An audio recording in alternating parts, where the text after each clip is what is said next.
जय श्री कृष्ण दोस्तों। हर हर महादेव। कैसे हैं आप सब? स्वस्थ और सुरक्षित होंगे।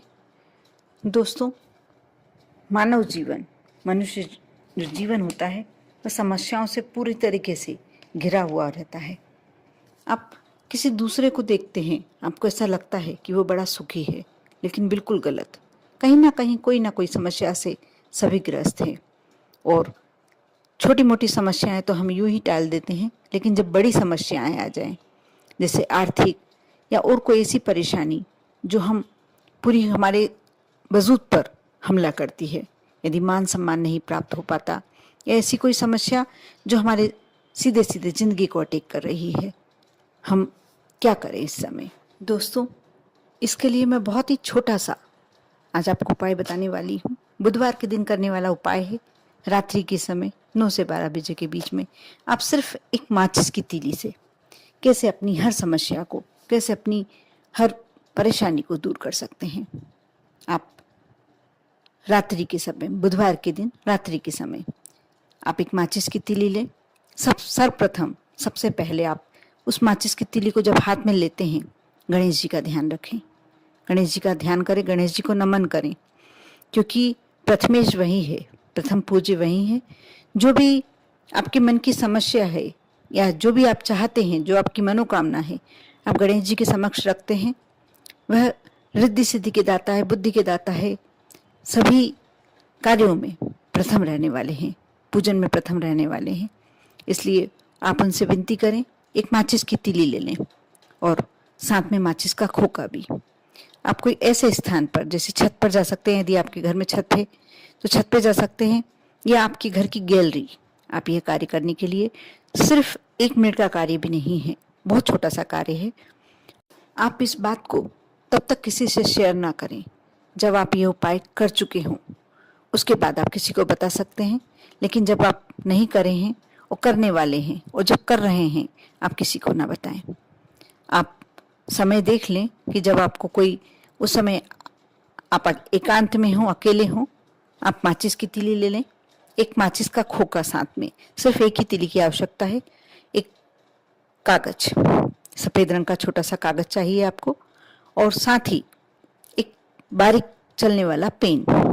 पेन भी लाल रंग का हो तो ज़्यादा उत्तम रहेगा। यदि नहीं है तो आप दूसरे पेन, काला नहीं चलेगा, कोई दूसरा रंग का पेन, हरा रंग का या नीले रंग का पेन भी उपयोग में ले सकते हैं। वैसे तो यदि लाल रंग का पेन है तो ज़्यादा उत्तम होगा। स्केच पेन भी ले सकते हैं, लेकिन पतली नोक का पेन होता है तो ज़्यादा अच्छा रहेगा। आप अपनी गैलरी या आप जहाँ भी ये क्रिया कर रहे हैं, छत पर आप जाएं, माचिस की तीली को अपने समक्ष रखें। पेन से जो भी आपकी समस्या है, आपको नेगेटिव वे में नहीं लिखना है, आपको पॉजिटिव में लिखना है। जैसे आप चाहते हैं कि मुझे धन की कमी है, मैं दरिद्र हूँ और मुझे पैसा चाहिए, धन चाहिए, तो आप लिखेंगे डिवाइन मनी, या आप शॉर्ट अक्षरों में लिख सकते हैं कि मेरे पास बहुत ज़्यादा पैसा है। आपको पॉजिटिव उसमें लिखना है कि आपका वह कार्य हो चुका है, आपको वह कार्य करवाना नहीं, आपका वह कार्य हो चुका है। आप चाहते हैं कि मैं एग्ज़ाम में पास हो जाऊं, तो आपको लिखना है कि मैं एग्ज़ाम में पास हो चुका हूं, या मैं अच्छे नंबरों से पास हो गया हूं। आपको जिस तरीके से मैंने बताया कि आपको नेगेटिव वे में नहीं लिखना है, आपको उस कार्य के लिए लिखना है जैसे आपने कोई टेंडर भरा है और आपको वो टेंडर लेना ही है, आपको उस टेंडर में आपको ही मिलना चाहिए। आप यदि ये सोच रहे हैं तो आप ये लिखेंगे, मुझे टेंडर प्राप्त हो गया है।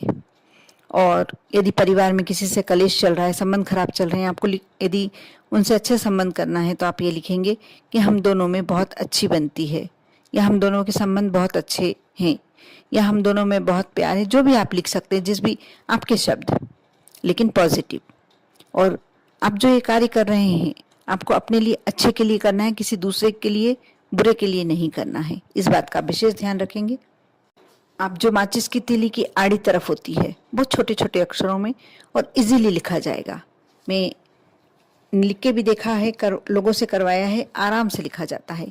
आप बिल्कुल छोटे छोटे अक्षरों में लिखें और उसको लिखने के बाद हाथ में मुट्ठी में बांध लें माचिस की तीली को, और गणेश जी का ध्यान कर कर आप 5 बार, 7 बार, 11 बार, जितनी बार आप कर सकते हैं, मन में वो इच्छा मुट्ठी बांधकर उस हाथ के तरफ लगातार देखते हुए, और विनती करें कि मेरा ये कार्य हो चुका है, जैसे जो आपने लिखा है वही आपको बोलना है और एक बार में एक ही इच्छा रखना है।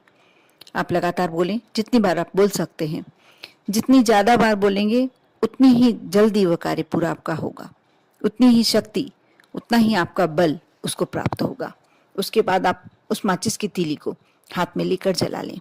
साथ ही आप ऐसी कोई वस्तु रखें जैसे संडासी हो या चिमटी हो कि आपको पूरी तीली जलाना है, लेकिन इस बात का भी ध्यान रखना है कि आपका हाथ ना जले। माचिस की तीली एक तरफ से आधी जल जाए जब आप चिमटी से दूसरी तरफ से पकड़ सकते हैं। इस तरीके से आपकी माचिस की तीली पूरी जल जाएगी। जब माचिस की पूरी तीली जल जाए और सिर्फ एक लकड़ी बचे और थोड़ी सी राख टाइप हो जाए, आप उसको उठाकर, जो कागज़ ले गए थे आप इसीलिए ले गए थे, आप उस कागज़ में उसको रख लें। और दूसरे दिन, गुरुवार के दिन सुबह जब सूर्योदय होता है, आप ये कार्य 9-10 बजे तक कर सकते हैं।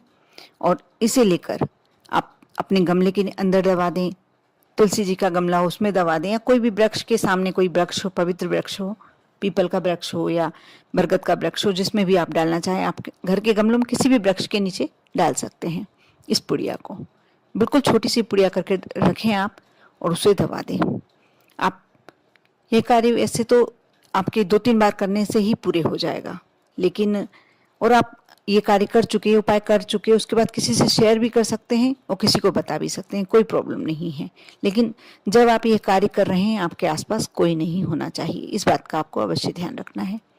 आप ये हर प्रति बुधवार कर सकते हैं, शुक्रवार कर सकते हैं या रविवार कर सकते हैं।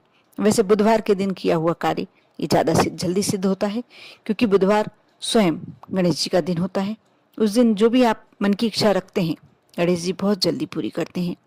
और यदि आपका किसी से लगाव है, आप चाहते हैं कि आपका उससे विवाह हो जाए, आपकी उससे शादी हो जाए, नहीं जम पा रहा, घर के कोई लोग पर नहीं चाहते हैं, या वह व्यक्ति खुद ही बदल गया हो, ऐसा नहीं कि उसकी तरफ से बिल्कुल ही 1% भी हाँ नहीं है और आपको वह मिल जाएगा, आपकी उसकी तरफ से थोड़ा सा था पहले, और यदि बाद में कुछ कारणों से वो बदल गया है, तो आप यह साथ में ये उपाय भी कर सकते हैं। आप ये भी माचिस की तीलियों का भी उपाय है। आपको 4 तीलियां लेना है माचिस की, और 2 के मुंह एक तरफ होना चाहिए माचिस की तीलियों के, 2 के एक दिशा में, यानी आप समझ गए होंगे जिसमें बारूद लगा होता है, 2 एक डायरेक्शन में रखना है, दो दूसरे डायरेक्शन में। उसे काले धागे से बांध लें। आप उसे एक लाल रंग के छोटे से कपड़े पर, बिल्कुल छोटा सा कपड़ा, उस पर रखें, और जो भी व्यक्ति है उस चारों तीलियों पे जब आप रखेंगे, उसको एक डायरेक्शन में 2 रखिए और एक डायरेक्शन में 2 रखिए, एक साथ मिलाकर रखेंगे, थोड़ा चौड़ा हो जाएगा। उस पर उस व्यक्ति का नाम लिख लीजिए जिसको आप पसंद करते हो और ऐसा लगता है कि उससे मुझे अपने वश में करना है, उससे मुझे प्यार है और मैं शादी करना चाहता हूँ। आप उसका नाम लिखें और उसको फिर काले धागे से बांधें। आपने इतना कार्य कर लिया। अब आपको यह मंत्र जो मैं बता रही हूँ, आप 5, 7, 11 कितनी बार भी बोल सकते हैं। मंत्र इस प्रकार है: ओम कामदेवाय विद्महे इति रति प्रियाय धीमहि तन्नो अनंग प्रचोदयात्। आप फिर से सुन लें मंत्र: ओम कामदेवाय विद्महे रति प्रियाय धीमहि तन्नो अनंग प्रचोदयात्। आप इस मंत्र का जाप करें वहां बैठकर कुछ देर तक, और उसके बाद वह कपड़े में बंधी हुई जो तीलियां हैं, दूसरे दिन आप 9 से 12 बजे के बीच किसी भी पीपल के वृक्ष पर या बरगद के वृक्ष पर, नीम के वृक्ष पर, किसी भी वृक्ष पर आप उसे जो अपने काले धागे से बांधा है उसे टांगे आए। बस आपका कार्य हो गया। बस आपको पीछे पलटकर नहीं देखना है, इस बात का आपको विशेष ध्यान रखना है। ये कार्य आप अमावस्या के दिन भी कर सकते हैं, बुधवार को भी कर सकते हैं और अमावस्या तिथि को भी कर सकते हैं। आप कर देखें। यदि आपको लगता है कि किसी ऐसे व्यक्ति को जो आपका बॉस है या जिससे आप परेशान हैं, शत्रु, आपको उसको अपने वश में करना है, तो आप इसी जगह ये मंत्र का जाप कर सकते हैं। सिर्फ मंत्र बदलना है, और जो व्यक्ति का, जो आपने तीली पर व्यक्ति का नाम लिखा है उस व्यक्ति का नाम, जो शत्रु है आपका, उसका नाम लिखना है। और यहाँ आपको पेन से नहीं लिखना है, लाल पेन या हरे पेन से, यहाँ आपको काजल से लिखना है। आप इस मंत्र का जाप करेंगे। ओम सर्वलोके वश्यम कुरु कुरु स्वाहा। ओम सर्वतीस मम वश्यम कुरुम भवानी। मैं फिर से मंत्र एक बार दोहरा दूं। ओम सर्वलोके वश्यम कुरु कुरु स्वाहा। ओम सर्वसी मम वश्यम कुरु भवानी। आप इस मंत्र को एक कागज पर उतार लें और जिस शत्रु का नाम लिखा है उसको मन में सोचते हुए और इसका 11 बार 5 बार जितनी बार भी आप कर सकते हैं जाप करें। और यहाँ आपको यह बांध कर नहीं आना है, ये आपको घर के बाहर किसी भी एकांत जगह पर जला देना है, उस कपड़े सहित आपको जला देना है। आप ये कार्य कर देखें, चमत्कारिक परिवर्तन आपको आपकी लाइफ में दिखेगा। जो भी आप चाहते हैं, बस थोड़ा सा यहाँ आपको यह ध्यान रखना है कि आप ये कार्य करते हैं तो आप अपने अच्छे के लिए कर सकते हैं, किसी के दूसरे के लिए बुरे के लिए नहीं करना है। आप जो भी कार्य करते हैं खुद की भलाई के लिए अवश्य करें, लेकिन दूसरे को हानि पहुंचाने के लिए कभी ना करें। कर देखें श्रद्धा और भक्ति के साथ, श्रद्धा और विश्वास के साथ। ओम नमः शिवाय।